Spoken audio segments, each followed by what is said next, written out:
Hello and welcome to this Friday edition of the World Report with me, Arjun, Samar, Mahendran. Let's take a look at what's making headlines around the world. There's been another major blow to the US-India trade talks. President Donald Trump says he will not restart negotiations with New Delhi, not until we get it resolved, he said Thursday. Now, this comes at the back of Trump unilaterally slapping massive 50% tariffs on Indian goods in retaliation to New Delhi's purchase of Russian oil. Listen in. President, just to follow up on the India tariffs, do you expect increased trade negotiations, since you've announced the 50% tariff? No, not until we get it resolved. Mr. President, just to follow up on the India tariffs, do you expect increased trade negotiations, since you've announced the 50% tariff? No, not until we get it resolved. Mr. President, just to follow up on the India. Meanwhile, US State Department's principal spokesperson Tommy Pigott has underlined that India is a strategic partner with whom Washington engages in a full and frank dialogue, and that will continue. Listen in. What this is about is an honest, full and frank dialogue about real concerns that this administration has, that the president has outlined very clearly, addressing those concerns through his actions. He's spoken about them, whether it's about the purchase of Russian oil, whether it's about the trade imbalance. Addressing those concerns is important. So the president's been very clear. His concerns about what he has seen from India speak for themselves. He's truthed multiple times about it. But ultimately, this is about a frank and full dialogue, and that's what it means to advance American interests. That's what it means to really have full diplomatic dialogue with partners to address concerns that we need to see addressed. What this is about is an honest, full and frank dialogue about real concerns that this administration has, that the president has outlined very clearly, addressing those concerns through his actions. He's spoken about them, whether it's about the purchase of Russian oil, whether it's about the trade imbalance. Addressing those concerns is important. So the president's been very clear. His concerns about what he has seen from India speak for themselves. He's truthed multiple. In a high-stakes diplomatic move, Prime Minister Narendra Modi received a phone call from Brazilian President Luiz Ignacio Lula da Silva, just as global concerns rise over Donald Trump's tariff spree. While India's official statement avoided mentioning US tariffs, sources suggest Brazil's Lula reached out to coordinate a response. Now, both leaders reaffirmed their commitment to boosting the India-Brazil strategic partnership, focusing on areas including trade, technology, energy, and defense. Now, with both countries hit by steep US import hikes, this conversation signals a deepening alliance between the global South powers determined to protecting their economies. Modi later called the talk meaningful and people-centric. My colleague Vishal Vivek gets you more on this. Every time Trump seems to be making a statement against one of the BRICS nations, these nations seem to be rallying with each other, and the latest in that category is China. China's ambassador to India has clearly stated that Trump is a bully. If you give him an inch, he'll take a mile. So that's a big attack on Trump. He's gone on to say that he actually means that China is actually backing India on this, which is a rare instance because, as I mentioned, BRICS seems to be solidifying in the backdrop of Trump's repeated attacks. Trump has attacked almost all the BRICS nations with heavy tariffs. Both Brazil and India now face 50% and above tariffs. And as you mentioned, President Lula of Brazil and Prime Minister Modi spoke last night. And now the Chinese envoy has also commented on the same issue. It's a rare instance of all these nations really unifying against Trump. And Lula has gone one step further and said that he's not willing to even speak with Trump, but instead he'll speak with other leaders of BRICS such as Prime Minister Modi and President Putin and President Xi Jinping. So that goes to show that Trump seems to be isolated on the international stage as far as tariffs are concerned. National Security Advisor Ajit Doval met Russian President Vladimir Putin at the Kremlin on Thursday. Now, a video released by the Kremlin press service captured the moment Doval warmly shook hands with Putin before the two leaders sat down for high-level talks, just as you see on your screens right now. Now, this key meeting is a part of Doval's visit to Moscow, signaling a deepening of strategic ties between New Delhi and Russia. Now, earlier, Doval also met with Russian Security Council Secretary Sergei Shoigu. The visit comes just ahead of a trip by President Putin to India later this year and amid growing tensions, needless to say, between New Delhi and Washington. In a major diplomatic development, the Kremlin says Donald Trump and Russian President Vladimir Putin will meet in the coming days. Now, Trump recently said there's a very good prospect of a summit that could in fact include Ukrainian President Volodymyr Zelensky, aiming to jumpstart stalled peace talks over the war in Ukraine. Now, Zelensky has backed the idea, while Putin called a meeting with Zelensky far off for now. Meanwhile, Trump's deadline for Russia to agree to a ceasefire or face tougher sanctions expires Friday. Talks could happen as soon as next week, possibly in the UAE for all we know. Meanwhile, Russia continues heavy airstrikes and the US has just approved fresh $200 million in new military aid for Ukraine. My colleague Vishal Vivek joins us for more on this. Vishal, what's the latest you're picking up, and how might this geopolitical play, if we may call it, play out in the longer run? See, all eyes will be on this big meet, Trump-Putin meet. Whenever they meet, the date has not been confirmed yet, but the Kremlin has confirmed that the meeting indeed will take place in the coming days. They have not, as I mentioned the exact date or time or the venue of the big meeting.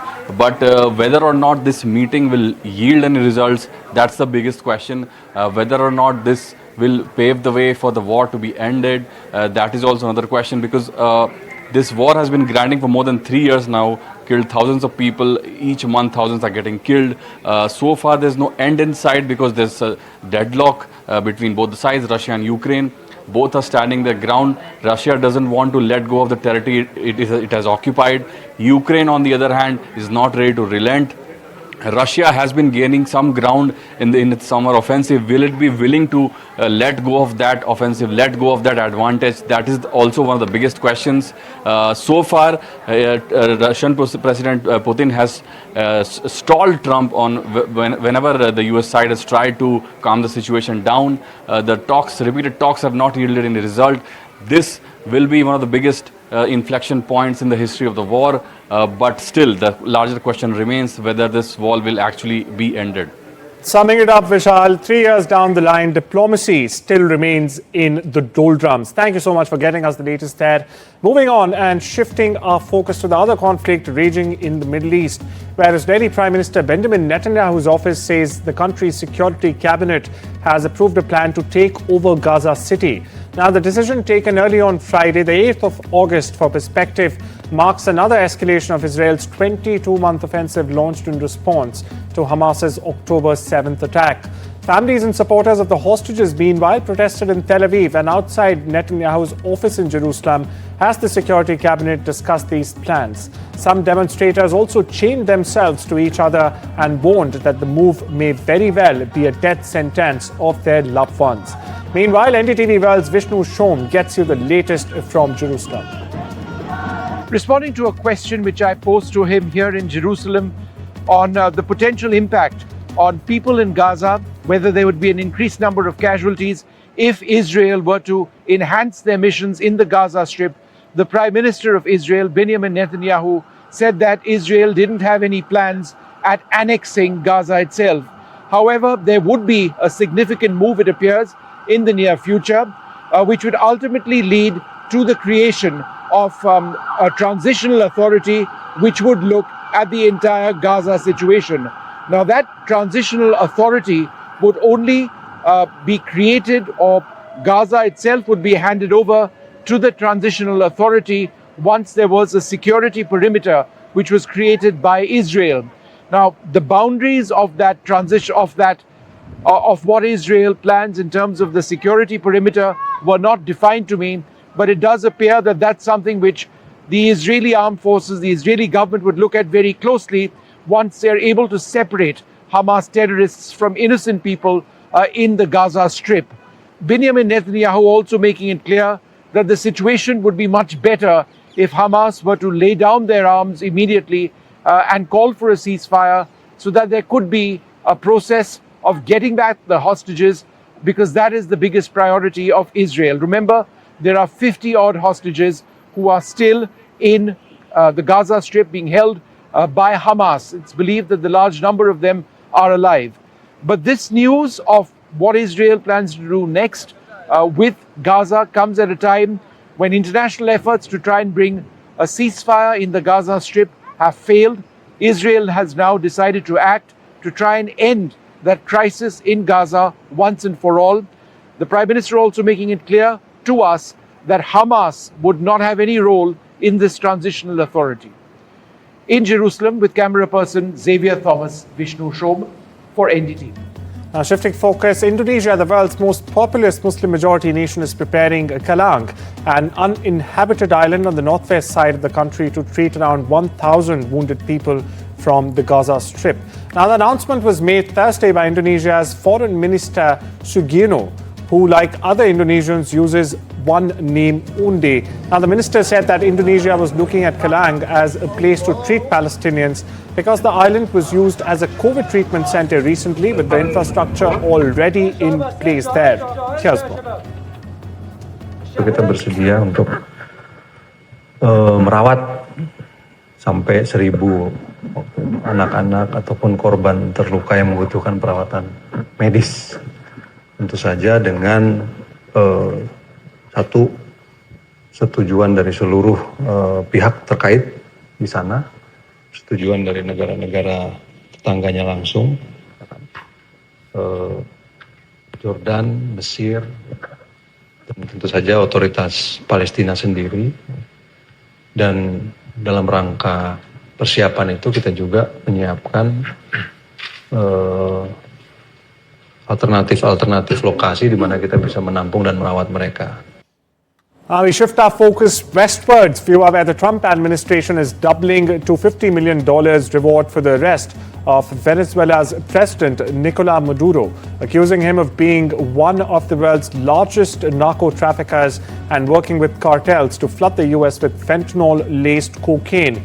That's correct. Maduro was in fact indicted in Manhattan federal court back in 2020. This was during the first Trump presidency, along with several close allies, on federal charges of narco-terrorism and conspiracy to in fact import cocaine. Now, at the time, the U.S. offered a $15 million reward for his arrest. That was later raised by the Biden administration to a whopping $25 million. The same amount the U.S. offered for the capture of Osama bin Laden following the September 11, 2001 attacks. For perspective. Shifting focus far east, where heavy rain pounded the southern Japanese island of Kyushu on Friday, triggering floods and landslides and also sending residents to shelters. This as officials issued the highest level warnings in parts of the region. A mudslide hit a house in Aira City in the Kagoshima prefecture, burying 2 people who were rescued and taken to hospital. This is according to updates from the Fire and Disaster Management Agency of the prefecture, mind you. Now, the agency issued evacuation advisories to over 360,000 people in the Kagoshima prefecture and the neighboring Miyazaki. Television footage shows muddy water gushing down swollen rivers. Meanwhile, in Kirishima, floodwater was up to knee level at a shopping mall. That's the latest update we're getting for you right here on the World Report. Meanwhile, torrential rains have caused severe flooding and mudslides in northwestern China's Gansu province since Thursday afternoon. This has forced evacuations that's also prompted large-scale rescue operations. In the Linahui Autonomous Prefecture, authorities relocated 32 residents overnight as rising floodwaters threatened homes. Meanwhile, Doxiang County saw roads destroyed by mudslides, with police working to rescue trapped residents, as you see on your screen right now. The region remains under heavy rainfall, with the Kangale and other counties issuing red alerts for heavy rain. China's most severe weather warning, as some areas are expected to receive over 100 millimeters of accumulated rainfall by Friday evening. Over in the neighborhood, Japanese warship docked in New Zealand on Friday for the first time in almost 90 years. Now, this comes amid efforts by Tokyo to deepen its strategic ties in the South Pacific Ocean. 2 destroyers with over 500 crew sailed into Wellington Harbour, accompanied by New Zealand Navy ship HMNZS Canterbury. Now, the JS ISE and destroyer JS Suzunami were on an Indo-Pacific deployment and arrived from Sydney, where Japan's military took part this month in war games involving New Zealand, Australia and other countries. The Wellington visit, meanwhile, was ceremonial, but it comes as Japan has increasingly sought to deepen bilateral military cooperation amid ongoing regional tensions. Now, Japan's only treaty ally is the United States. Here's more. Our defense forces are developing the cooperative work, not only with New Zealand and Australia, but also with many Pacific Island countries. So, main goal is a free and open Pacific in the Pacific. More Americans are now viewing China as a competitor rather than an enemy. This is according to a private survey conducted by One Third Way. It's a US national think tank. For perspective, now the 2025 survey shows that the share of Americans who see China as competitor increased from 34% in 2023 to 42% in 25. The proportion of Americans taking hostile attitudes toward China, in fact, has dropped from earlier 36% in 23 to 29% this year. Now, as a result of this, more than half of the respondents to the survey now favor cooperation over standing up to China. The share increased by 20%, flipping the overall policy preference. Meanwhile, Third Way also said Americans' softening attitudes towards China comes amid increasing awareness of the role China plays in their daily lives. And well, it's time we shift into a short break. Much more on the other side.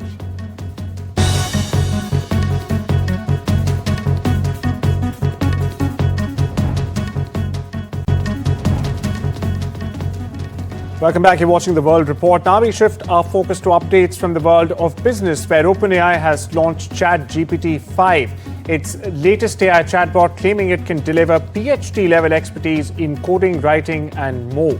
CEO Sam Altman calls it smarter, faster, and more useful than ever before. He in fact says GPT-5 feels like talking to an expert, not just a student. The new model is designed to give more accurate answers and fewer made-up responses, also known as hallucinations. It's also aimed at helping coders create softwares more easily. But some experts, however, are cautioning the hype may be more marketing than an actual breakthrough. Meanwhile, rival AI company Anthropic has cut off OpenAI's access to its coding tools, signaling growing competition. GPT-5 will roll out to all users this week, with many eager to see if it really, indeed, lives up to its hype. U.S. Commerce Secretary Howard Lutnick said on Thursday he expects the country to collect $50 billion a month in tariff revenues, or even more, up from $30 billion last month, as higher levies on imports from dozens of countries kick in. U.S. President Donald Trump has called for the immediate resignation of Intel CEO Lip Bhutan, citing alleged ties to Chinese military-linked companies. Now, Trump alleges Tan is highly conflicted and cannot lead the tech giant, which has received billions in U.S. government funding to boost American chip manufacturing. Meanwhile, Intel pushed back, saying Tan and the board are committed to national security and supporting the U.S. economy. Now, Tan, a naturalized American, was born in Malaysia, has faced scrutiny over investments in Chinese firms in the past as well, though no laws have been broken till now. Meanwhile, Intel shares dropped over 3% following Trump's demand. Experts suggest Trump's move may also be very well linked to disagreements over Intel's U.S. investments. Now, this unusual call from a president highlights rising tensions over U.S.-China tech ties amid growing national security concerns. Apple has announced that it will invest $100 billion more in the U.S. Now, what could be the impact on India and the rest of the world? Watch this very special report by my colleague Disha Bakchi.